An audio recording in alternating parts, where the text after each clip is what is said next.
మీకు one pot రసం rice తెలుసా? చాలా బావుంటుంది.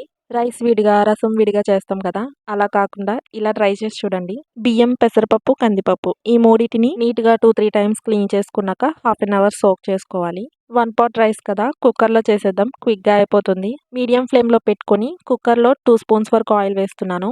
ఆయిల్ హీట్ అయ్యాక ఆవాలు, సాయమినపప్పు, జీరా, వెల్లుల్లి రెమ్మలు వేసుకొని ఫ్రై అయ్యాక ఉల్లిపాయ, పచ్చిమిర్చి ముక్కలు ఇంకా కొద్దిగా కరివేపాకు వేసుకొని ఫ్రై చేసుకున్నాక టొమాటో ముక్కలు, పసుపు, ఉప్పు, కారం వేసి టొమాటో సాఫ్ట్‌గా అయ్యేంత వరకు కుక్ చేసుకున్నాక నానబెట్టుకున్న రైస్ 3 కప్స్ వాటర్ యాడ్ చేసుకొని 3 విజిల్స్ వచ్చాక స్టవ్ ఆఫ్ చేసేయాలి. చిన్న నిమ్మకాయ సైజ్ అంత చింతపండుని వాటర్‌లో నానబెట్టుకున్నాక గుజ్జు తీసుకొని కుక్ చేసుకున్న రైస్‌లో వేసుకోవాలి. కన్సిస్టెన్సీ గట్టిగా అనిపిస్తే ఇంకొద్దిగా వాటర్ యాడ్ చేసుకోవాలి. ఫైనల్‌గా గరం మసాలా, కొత్తిమీర వేసుకొని కుక్ చేసుకొని సర్వ్ చేసుకోవడమే. ఈ వేలో ఒకసారి ట్రై చేయండి. ఇంక ఇలాంటి వీడియోస్ కోసం మన ఛానల్‌ని తప్పకుండా సబ్స్క్రైబ్ చేసేయండి. బాయ్.